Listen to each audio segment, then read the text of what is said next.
Yang disetuskan PDP dengan tulisan tangan, ya, dengan tulisan tangan. Lihat status PDP-nya dengan tulisan tangan. Ini hasil swab yang menyatakan istri saya negatif.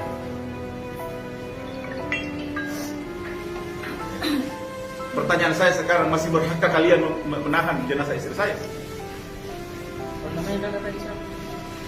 Jadi eta saya bilang, jaga umimu di dalam sini nak.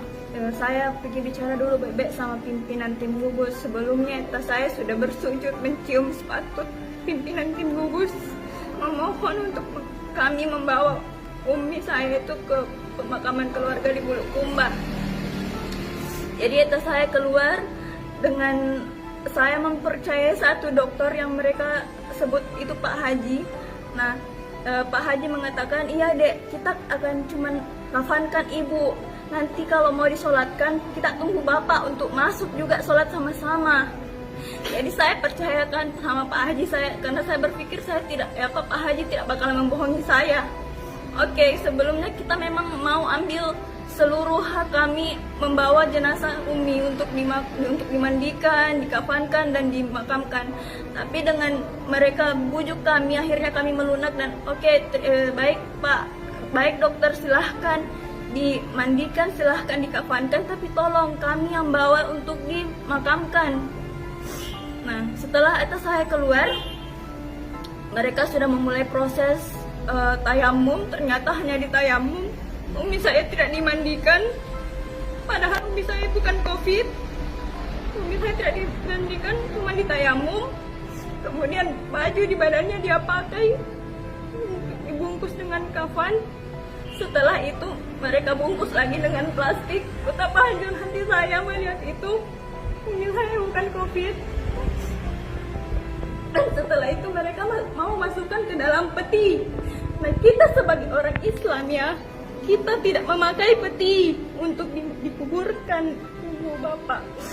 Nah, saya menolak untuk umi saya dimasukkan ke dalam peti, tolong masukkan ke keranda. Nah, mereka menolak itu. Ada satu orang tim gugus sudah menarik tangan saya dengan keras. Saya pun bersikeras memegang peti agar supaya peti itu tidak dimasuki oleh jenazah umi saya. Tapi apalah daya saya, satu lawan banyak ya waktu itu. Akhirnya jenazah umi saya berhasil masuk ke dalam peti. Dan saya memohon supaya jangan dulu disolatkan, tunggu eta saya kembali dari luar pembicaraan. Mereka tetap membawa umi saya mengangkat peti ke atas meja yang beroda, dan saya diseret jauh dari peti. Dan saya lihat peti umi saya sudah dipalu-palu, ditutup. Padahal umi saya agama Islam, kita nggak memakai peti untuk dikuburkan. Dan saya diseret seperti barang, baju saya, jilbab saya diseret seperti barang. Badan saya sudah sakit, saya sudah tidak peduli, saya memegang besian di dinding untuk meraih umi saya agar saya bisa mengambil dan membuka peti lagi. Tapi apalah daya saya. Setelah itu saya meronta-ronta, menangis sekuat tenaga supaya eta saya dengar, berharap dia akan datang. Tapi eta saya tidak datang sampai saat sudah disolatkan. Mereka membohongi kami dan mengambil jenazah umi saya. Akhirnya diberangkatkan ya. Dan setelah itu mereka membawa jenazah di depan mata saya. Saya pun disekap agar tidak bergerak.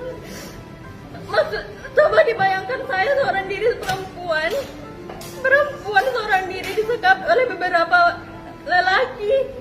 Betapa sakitnya hati saya waktu itu melihat umi saya berjalan di depan jenazah umi saya berjalan. Saya tidak bisa melakukan apa-apa. Jenazah tersebut digotong lari sehingga saya tidak bisa melakukan apa-apa, bahkan saya tidak bisa bergerak sedikit pun. Dan mereka sudah memberikan sedikit kelonggaran, saya pun langsung lari ke depan dan saya melihat itu saya sudah di depan mobil jenazah tidur.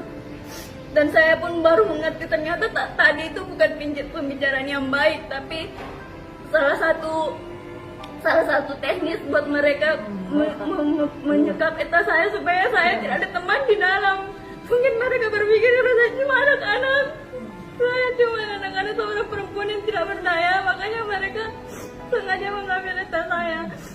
Dan saya pun tidak terima, saya naik ke atas mobil jenazah supaya saya memblok mobil jenazah supaya tidak pergi. Saya melihat adik-adik saya yang tidak sempat melihat jenazah saya. Adik saya 2 orang masih SMA dan SMP.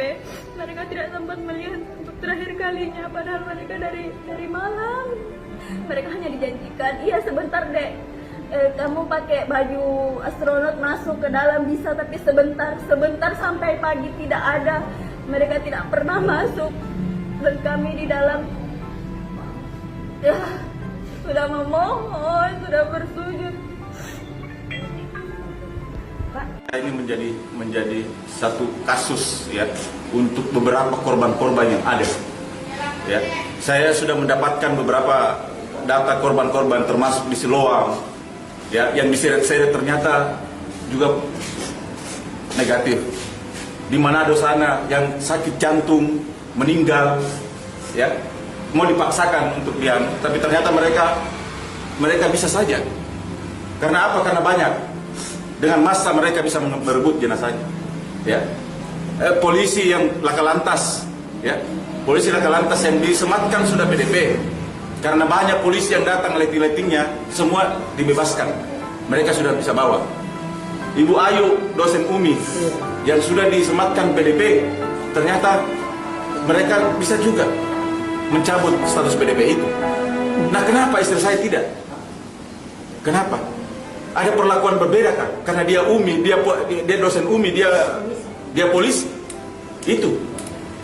Jadi apapun konsekuensinya, saya berpikir begini bahwa COVID ini sengaja didesain untuk menakut-nakuti masyarakat.